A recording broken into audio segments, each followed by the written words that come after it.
kesempatan video kali ini saya akan membagikan sebuah video tentang keuntungan tentang roti bakar ya. Tutorial dan belajar bareng dunia roti bakar bersama Mas Assalamualaikum warahmatullahi wabarakatuh. Kembali lagi di channel saya Dunia Roti Bakar, mengupas tuntas roti bakar dari nol sampai mahir. Tidak lupa saya selalu mengajak teman-teman semuanya ya, khususnya di daerah Yogyakarta. Bagi siapapun yang ingin belajar roti bakar bisa langsung temui saya di Jalan Mangkunegaran nomor 52 ya teman-teman ya. Pada kesempatan video kali ini saya akan membagikan sebuah video tentang keuntungan tentang roti bakar ya teman-teman ya. Kira-kira berapa persen sih keuntungan dari roti bakar itu? Mungkin untuk teman-teman pemula semuanya mungkin masih bingung ya untuk menentukan keuntungan tersebut teman-teman ya. Nah, pada kesempatan video ini saya akan mengupas tuntas ya keuntungan dari roti bakar tersebut ya. Seperti apa keseruannya? Mari kita simak videonya teman-teman ya. Oke ya teman-teman, di sini saya sudah tuliskan untuk selai, coklat, keju, susu, dan mentega ya teman-teman ya. Di sini saya tuliskan saya ambil paling banyak nilainya itu 1.500 per sisi ya teman-teman ya, hitungannya ya teman-teman ya. Untuk coklat sama 1.500 per sisi, hitungannya sama ya. Ini 1.500 nilai yang saya ambil paling banyak teman-teman ya. Untuk keju itu saya ambil nilainya 3.000 per sisi ya teman-teman ya. Untuk susu itu nanti jadi ambil rata-rata di tengah-tengah, saya 10 porsi teman-teman ya. Saya juga ambil nilainya 1.500 per porsi atau per roti ya, sama ya teman-teman ya. Jadi porsi dan sisi itu beda. Kalau porsi dan per kayak roti ini sama ya, porsi sama roti sama ya. Untuk mentega saya ambil sama 1.500 per roti atau per porsi.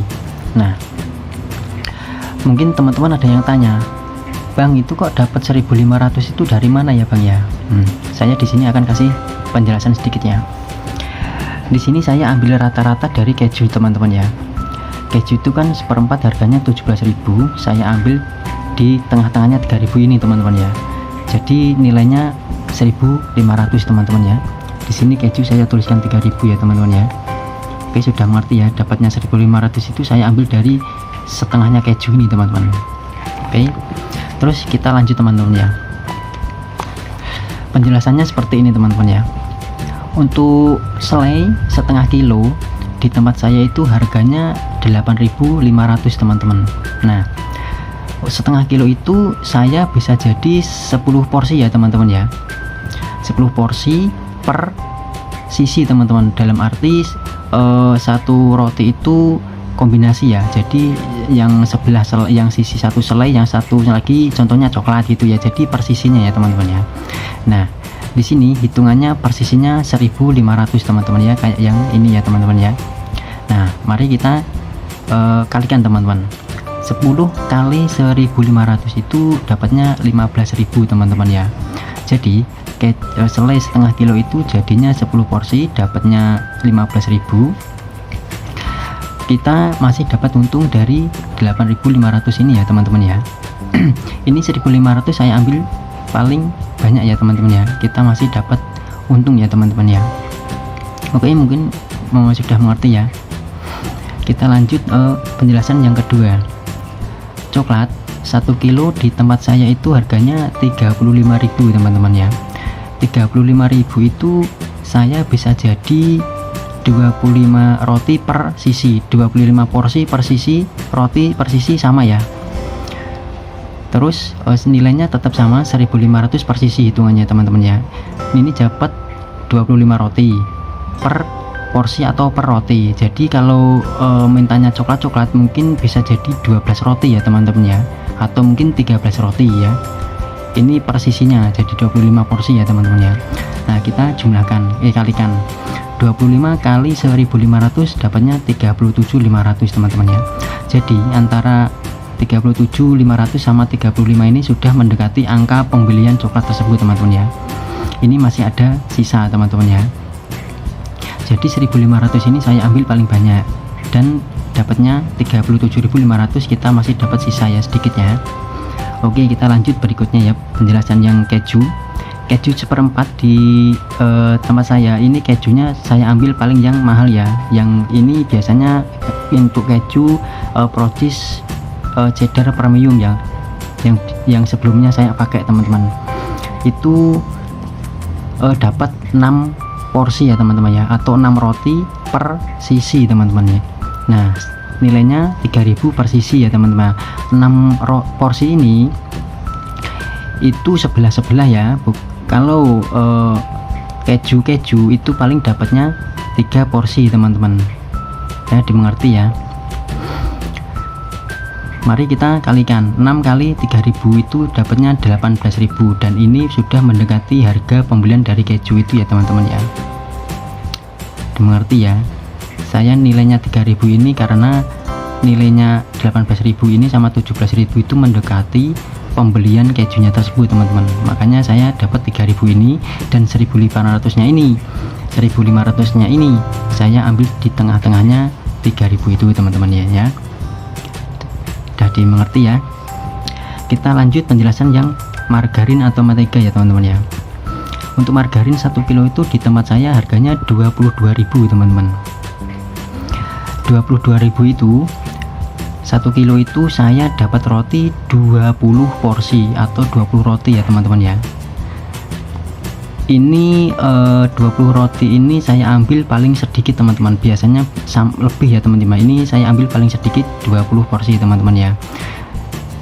Kalau bisa jangan kurang dari 20 porsi teman-teman, karena mungkin untungnya lebih sedikit ya teman-teman ya. Ini 20 porsi ini sudah pas ya. Kalau teman-teman mengikuti prosedur saya cara membuatan mentega itu, nanti insya Allah dapat 20 lebih. Ini saya ambil 20 ini yang paling sedikit teman-teman ya. Untuk nilainya tetap sama 1.500 per porsi atau per roti ya. Nah, ini kita tinggal kalikan ya, 20 kali 1.500 itu dapatnya 30.000 teman-teman. Nah, sedangkan pembelian menteganya itu 22.000, kita masih dapat untung 8.000 ya teman-teman ya. Ingat, ini 1.500 saya hitung nilai paling banyak ya, mungkin bisa lebih dari 8.000 teman-teman ya. Oke, kita lanjut untuk penjelasan susu 1 kaleng itu susu Carnation ya, saya pakai ya teman-teman ya, 14.500 teman-teman ya. Nah, untuk susu ini saya biasanya dapat 9 porsi teman-teman, tapi ini saya diambil di tengah-tengahnya jadi 10 porsi atau 10 roti teman-teman ya. Nilainya sama 1.500 per roti atau per porsi ya, sama ya. Kita tinggal kalikan 10 kali 1.500 itu dapatnya 15.000 teman-teman. 15.000 ini sudah mendekati angka pembelian susunya tersebut teman-teman ya. Oke, dimengerti ya. Jadi nilainya dapat 1.500 itu seperti yang di tengah-tengahnya keju ini teman-teman, saya ambil di tengah-tengahnya ini ya. Oke, dimengerti ya. Masih ada sisa 500 rupiah teman-teman ya. Oke, dimengerti mungkin sampai di sini. Sekarang kita lanjut ke penyelesaian cara penghitungannya teman-teman. Nah, di sini saya akan kasih contoh teman-teman ya. Contoh yang pertama itu rasa coklat plus selai teman-teman ya. Sebelah coklat, sebelah selai teman-teman. Mari kita hitung. Coklat itu nilainya 1.500 ya teman-teman ya. Selai nilainya 1.500 juga teman-teman. Oke. Nah, untuk coklat pas selai itu harganya tempat warung saya itu 13.000 teman-teman ya. Oke, untuk susu kita nilainya tetap sama 1.500 ya, 1.500. Mentega sama 1.500 juga ya, 1.500. Untuk roti, nah untuk roti sendiri ini di tempat pasti berbeda-beda harganya ya. Ini di tempat saya dengan mendapatkan roti yang super jumbo besar itu harganya masih 3.700 teman-teman ya. Oke, sekarang kita tinggal jumlahkan ya, antara 1.500 ini 1.500 tambah 3.700 itu nilainya 9.700 teman-teman ya. Tinggal kita kurangkan dengan 13.000 ini hasilnya 3.300 per porsi atau per roti. Ini keuntungan kita teman-teman ya. Nah, mungkin teman-teman bertanya, Bang, kok untungnya sedikit ya Bang ya, kok enggak sampai 50% ya Bang ya. Nah teman-teman jangan berpikir sampai di situ ya. Kalau teman-teman nanti berpikirnya nilainya ini untungnya sedikit, mungkin kebanyakan penjual roti bakar tidak akan jualan lagi teman-teman, karena sudah depresi atau frustasi ya, karena dengan mendapatkan untung sedikit ini ya. Pemikirnya jangan ke satu titik ini teman-teman, kan kita masih punya rasa beberapa banyak ya ta. Nanti bisa disimak baik-baik ya, ada beberapa contoh lagi. Jadi pengambilannya itu jangan ambil satu sisi saja, kita berpikir ke depannya teman-teman. Semakin banyak penjualan kita, semakin banyak untung kita teman-teman ya. Contoh yang kedua teman-teman, rasa keju plus coklat ya, di warung saya harganya 16.000. Mari kita jumlahkan teman-teman. Keju itu nilainya 3.000 ya, sama ya, 3.000 keju ya. Oke. Dan coklat itu seperti biasa sama 1.500 ya. Untuk susu juga sama 1.500, mentega 1.500, rotinya 3.700 ya. Jika dijumlahkan semua, hasilnya 11.200. Dan pendapatan bersih 4.800 per porsi atau per roti. Ini pendapatan kita ya teman-teman untuk rasa keju coklatnya teman-teman ya. Oke, dimengerti ya teman-teman ya. Kita lanjut untuk yang ketiga contohnya, rasa keju plus keju ya, sebelah keju, nilainya 3.000 tambah 3.000, susunya sama 1.500, mentega 1.500, rotinya 3.700 ya. Jika semua ini dijumlahkan, nilainya 12.700 teman-teman. Tinggal kita kurangkan saja dengan 8/1000 dan hasilnya 5.300 per porsi atau per roti teman-teman. Ini keuntungan kita ya teman-teman ya. Oke, kita lanjut contoh yang keempat teman-teman, rasa selai plus selai ya teman-teman ya. Nah di sini selainya sendiri harganya tetap 1.500 ya teman-teman ya, sama ya, 1.500, susu 1.500, mentega 1.500, roti 3.700 teman-teman. Dijumlahkan semua 9.700 dikurangi 12.000, hasilnya 2.300 per porsi atau per roti teman-teman ya. Ini adalah untung dari setiap rotinya teman-teman ya. Nah ini selai plus selai untungnya lebih sedikit lagi ya Bang ya. Nah seperti yang saya bilang, jangan berpikir di satu titik ini teman-teman ya. Kita masih banyak dapat keuntungan teman-teman. Yang satu sisi kita masih dapat keuntungan dari sini ya, seperti sudah saya jelaskan. Di sisi lain kita masih dapat keuntungan lagi teman-teman ya. Contohnya begini teman-teman, mungkin pelanggan ada yang pesen tanpa susu gitu ya. Mungkin pelanggan ada yang pesen keju tapi sedikit saja plus tanpa susunya gitu kan ya. Mungkin pelanggan nanti pesen lagi coklat plus susu saja, jadi sesisi coklat sesisi susu saja gitu kan. Jadi kita masih dapat keuntungan dari situ teman-teman ya. Oke, dimengerti ya teman-teman ya. Jadi kesimpulan saya untuk teman-teman semuanya seperti yang sudah saya jelaskan di sini, untuk mendapatkan untung dan kelihatan untungnya, minimal teman-teman penjualannya itu harus di atas 20 teman-teman ya, minimal 20 lah ya. Kalau teman-teman penjualannya itu nanti di bawah 20, keuntungannya nanti cuma sedikit sekali teman-teman ya. Jadi seolah-olah sudah nggak kelihatan, mungkin sudah kepakai untuk beli rokok ya, buat beli bensin, buat belanja lagi, kelihatan jadi kurang ya untungnya. Jadi seolah-olah teman-teman berpikirnya, wah jualan roti kok nggak ada untungnya kan begitu. Nah di sini saya kasih kesimpulan untuk teman-teman ya, minimal 20 porsi ya, syaratnya itu teman-teman ya. Bagaimana untuk mendapatkan 20 porsi itu? Caranya teman-teman harus mengikuti prosedur saya teman-teman ya, seperti yang saya jelaskan ya. Semuanya sudah saya jelaskan di video.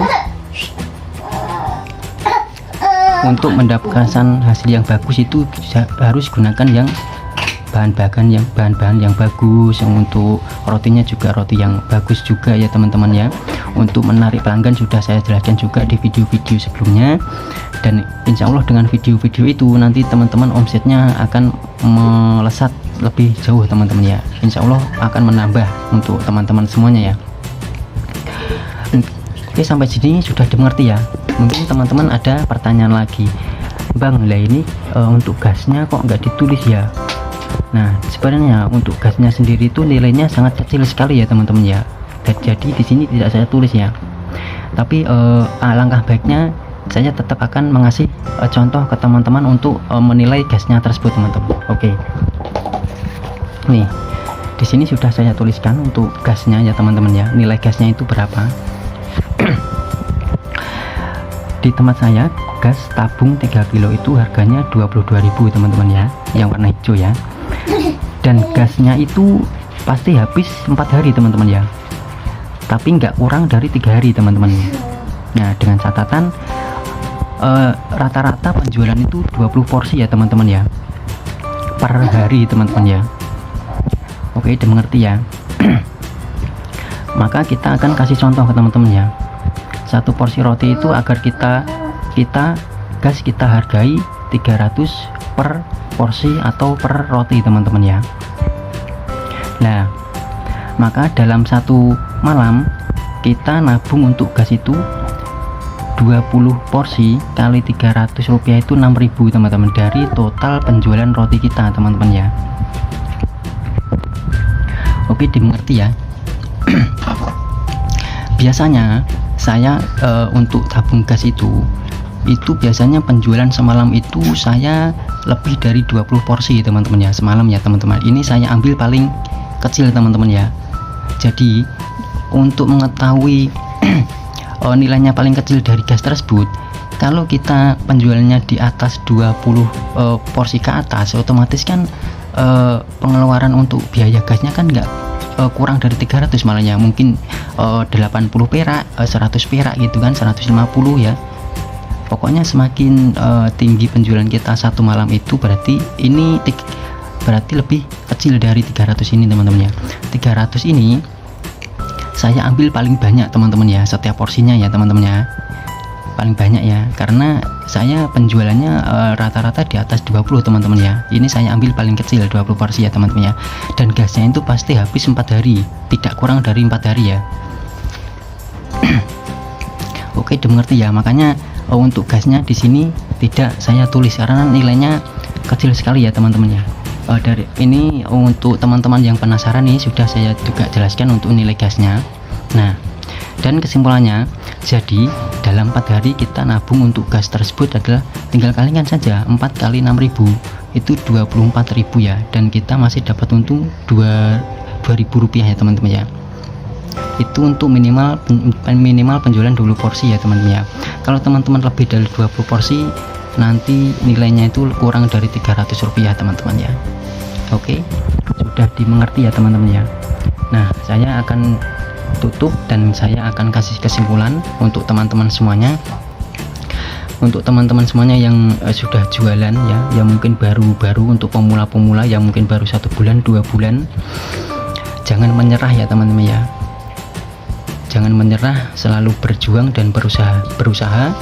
Dan di sini saya membuat video untuk teman-teman semuanya agar lebih semangat lagi dalam berjualan ya teman-teman ya. Siapa tahu dengan video-video saya itu menambah omset teman-teman semuanya ya. Semoga terbantu dengan video-video saya. Terima kasih. Assalamualaikum warahmatullahi wabarakatuh.